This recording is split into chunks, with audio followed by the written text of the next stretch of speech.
The Adobe Camera Raw offers correction of individual areas in a photo.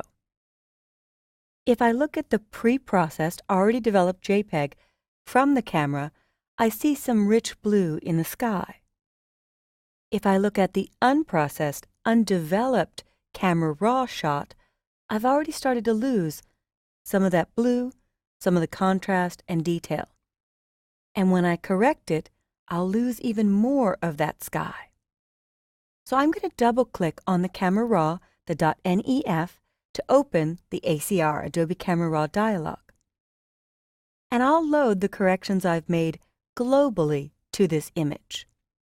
So if I go to the Basic section of Camera Raw, which is your default, and choose Load Settings, I could select the house's correction.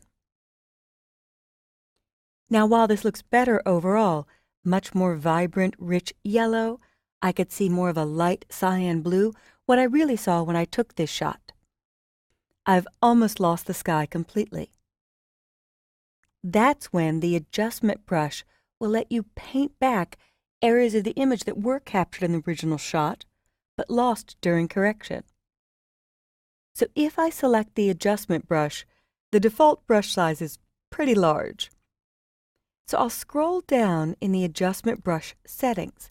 Once you select this tool, this changes from basic to settings that I'm going to paint in and adjust in individual areas of this photo. I always like the feather at 100 so it blends while I'm painting in the adjustments, but I'll make the size smaller. And it's okay if I overlap a bit. I will be able to erase in given areas. So I'm going to shoot for about 9. The smaller circle inside is where your hardness is really painting, and the dotted circle around the outside is that feather where it's blending or tapering the adjustment. So I'll start here in the upper left corner, and as I paint, you may have not noticed a change. If I scroll up, there was a small exposure movement. I want this darker, and I might actually go way too far, all the way to the end, so I could see where I'm painting. And look at all that detail that's in the sky that I might never have seen if I didn't have the opportunity to experiment with the adjustment brush. Now, for the sake of time, I'm not going to make this perfect, but I'll leave a PSD, a Photoshop file, in the folder of my finished correction. So I could make this look very dark and ominous, leaving it on this very dark adjustment. In order to clean this up a bit more, I'll finish my painting, and I'll zoom in, and I can just hit the plus in the lower left corner, and I'll use my wheel on my mouse to scroll up. Now, I want to go from adding to erasing. And with erasing, I'll check my brush size again. Feather is high, but I'll do a smaller brush size. And here's a little power user trick. I can click once here to erase, move to the edge of the roof so the circle doesn't cross outside, hold down Shift and click again, and it erased from where I clicked first to where I Shift-clicked again. And actually, my feather has gone away. I'm noticing a hard edge. So I'll dial that back up, but maybe not 100 for this one. Maybe I want a little bit sharper transition so I could make cleaner lines. And I'll erase on the inside. Again, I'm not going to go for perfection. I'm going to go for progress. And I removed a little bit too much here, so I just hit Control-Z or Command-Z to undo. So I'm getting fairly close, making sure I'm getting most of those corrections painted away. I'm fairly happy with that roof line. I'll leave this for the moment. Erase into this roof line. Using spacebar to click and drag in different spots, I'm clicking once here, Shift-clicking at the end to connect the dots. Click, Shift-click.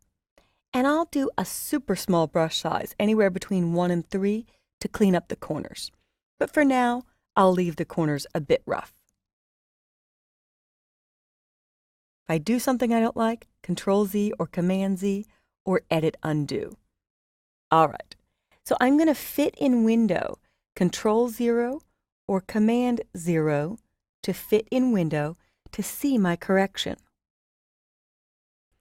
And I can turn preview off and on to see just what I've painted in here. Before, after, a completely different shot. Now I'd intentionally gone too far, so let's come in and dial back the exposure.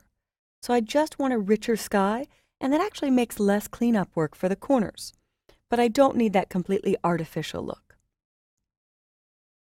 You can also do new adjustments. This street sign was important for me in the shot, the Calle de Bourbon, Bourbon Street, New Orleans.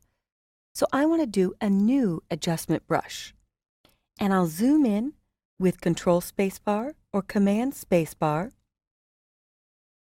And with the adjustment brush, I'm going to do a very small hard edge brush. So feather 0, size of 2 or 3. And I'm simply going to paint starting here with one click. And notice it was on Add. I'll undo and make sure it's on New. It was on New, but as soon as you do your first click, it switches to adding automatically. So I just wanted you to be aware of the 3 modes of the adjustment brush. I will shift click to connect the dots, click, shift click, and having that very dark adjustment really lets me see if I'm getting inside the lines here. So I'm doing click, shift click at every corner. A power user trick is I can hit my right bracket key to make the brush size a little bit larger. And now I can continue painting inside the sign with click, shift click at every corner, and then use a larger brush to finish it off. Now I'm going to go for the opposite effect here. I'm going to whiten the whites and improve the contrast to really make this sign paramount in the shot. So I'll slide up and move exposure up so it's really glowing. Maybe darken the shadows so I get more detail in the colors. Go really far with the contrast. And I'll dial exposure back down a little bit. There we go. Clarity is mid-tone contrast. I could even add some sharpening. And if I turn preview off and on, I've just made the sign more prominent. I could even oversaturate this, go farther with the saturation to really get a rich blue out of this. And when I hit Command 0 or Control 0, I've got 2 pins, the correction that was done on the sign. But when I do before and after, I see the adjustment for both. If I wanted to lighten up the sky some more, I'd click this pin. And it's handy that it shows a mask when I mouse over it, so I could see some areas I forgot to erase. So I can go back to Erase, erase a little bit more in here. There. I'm not missing too much. Maybe I missed a little bit up here. There we go. And now I'll make the exposure not so extreme. And I'll finish the corners on my own. I'm also going to use Content Aware Fill to remove this distracting car to really make a complete shot, so look in my folder for the final image. In the end, I ended up playing with exposure, contrast, and moving the highlights pretty far to make the white of the clouds pop, and played with the shadows to make the blue of the sky more prominent. I'm sure you could find a correction you're happy with on this sky, but we couldn't get there without Adobe Camera Raw's adjustment brush. And here we have our final corrected image with the distracted car removed using a combination of the patch tool, the stamp tool, and Edit Fill Content Aware to match up objects. Our adjustment brush painted in a richer sky and called more attention to the sign.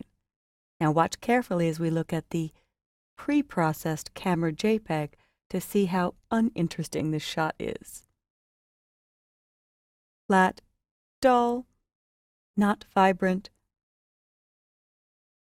corrected, distracting object removed, and selectively painted adjustments. So I hope you've enjoyed the adjustment brush and see where you can use this on your photos.